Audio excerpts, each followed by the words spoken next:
Hi guys, I'm Johnny Rowe, and today we're going to make one of our favorite go-to dishes that we like to create at home. Probably make it 3 or 4 times a month, which is the Japanese Hambagu Steak. So the Japanese Hambagu Steak is basically the same thing as a Salisbury steak or the Hamburg steak, which you'll find in Hamburg or in the US, but it's just served differently. You'll have a different sauce, and well, typically, for example, Salisbury, you'll have a gravy and some mashed potatoes.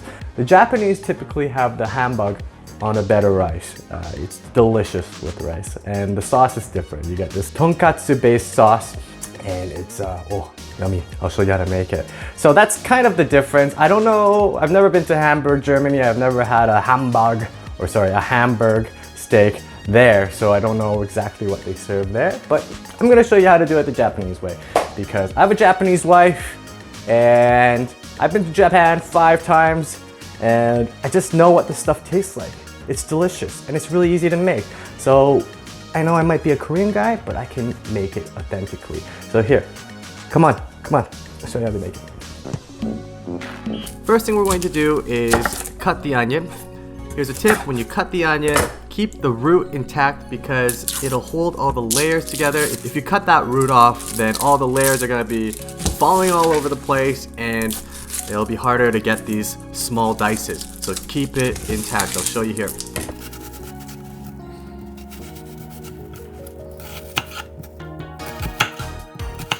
See? You see it? Yeah, that's how you do it.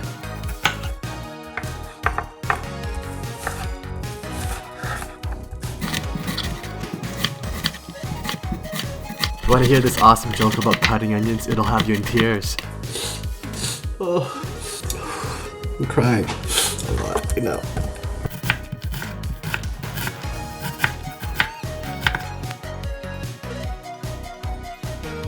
I got my pan up to high heat, and we're gonna throw in some butter. Swirl it. Once the butter has heated up, add in your onions. Cook the onions until they're slightly browned and translucent. Alright, we put those onions aside. We're gonna let them cool down and rest, and in the meantime, let's prep the meat. We're going to add 1 cup of panko breadcrumbs. FYI, contrary to popular belief, the breadcrumbs are not a binding agent when mixed like this. They are actually a retainer of moisture that's making our meat juicier. The binder is the egg, which we just put in. Now let's give everything a little mix here.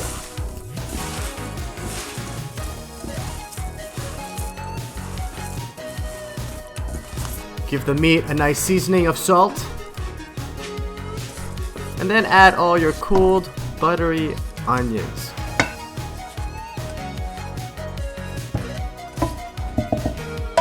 Make some senseless hand gestures and then mix some more.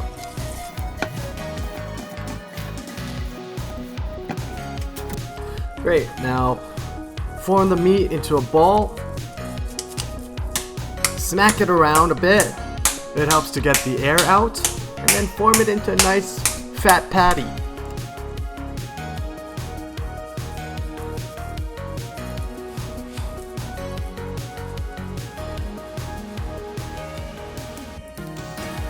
And rinse and repeat until you have no more meat left.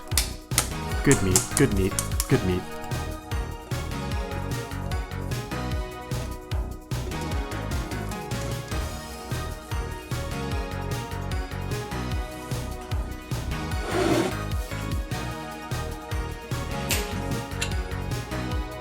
Get some oil in a pan, heat it up super hot because next we need to sear our meat.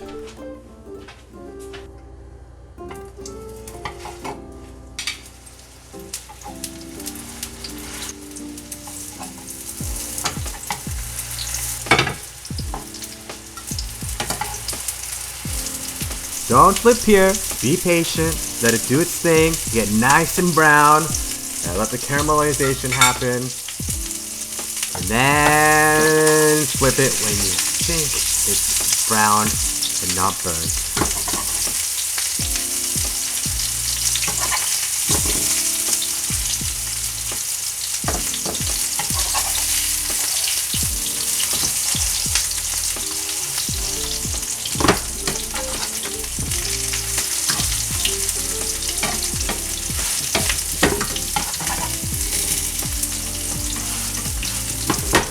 let's season our meat again with some salt and then add some pepper.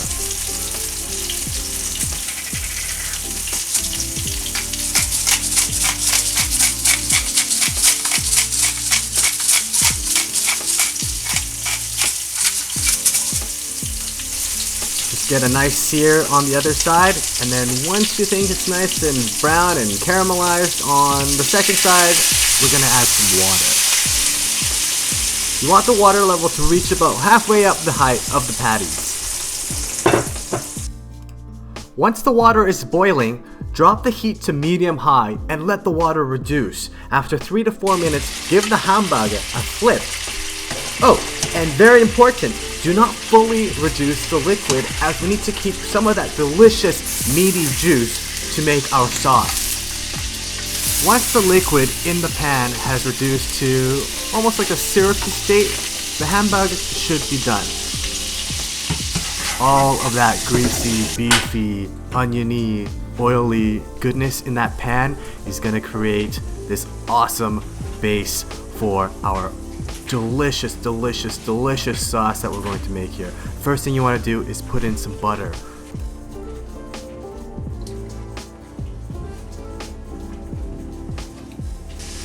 Tonkatsu sauce is mainly eaten with a dish called Tonkatsu, which is a breaded and deep fried pork cutlet, which is similar to a schnitzel.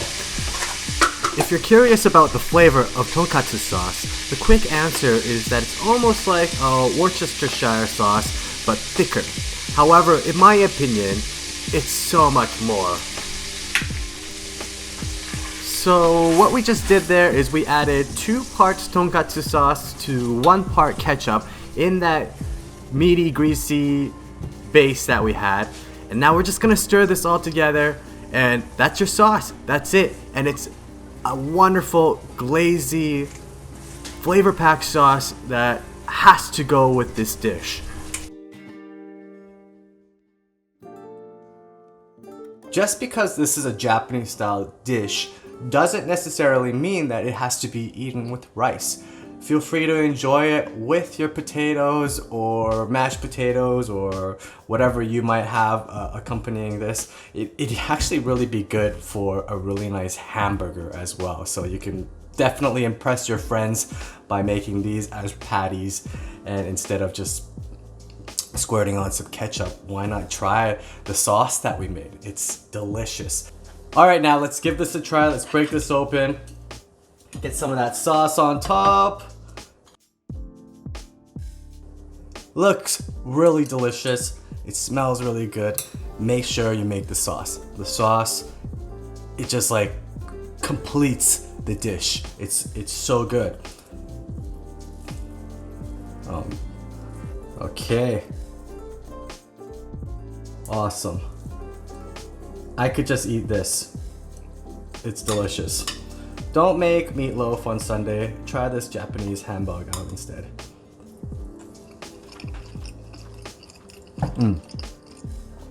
So much flavor.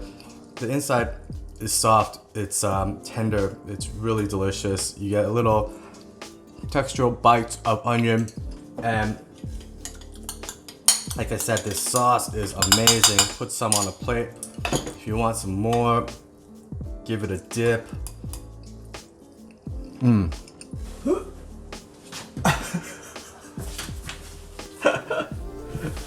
Get out of the kitchen now. Go out of the kitchen. Delicious, delicious, delicious. I highly recommend that you try this at home. Let me know in the comments below how you liked it. I'd love to hear your feedback. Sorry, I got a mouthful. It's just so damn good.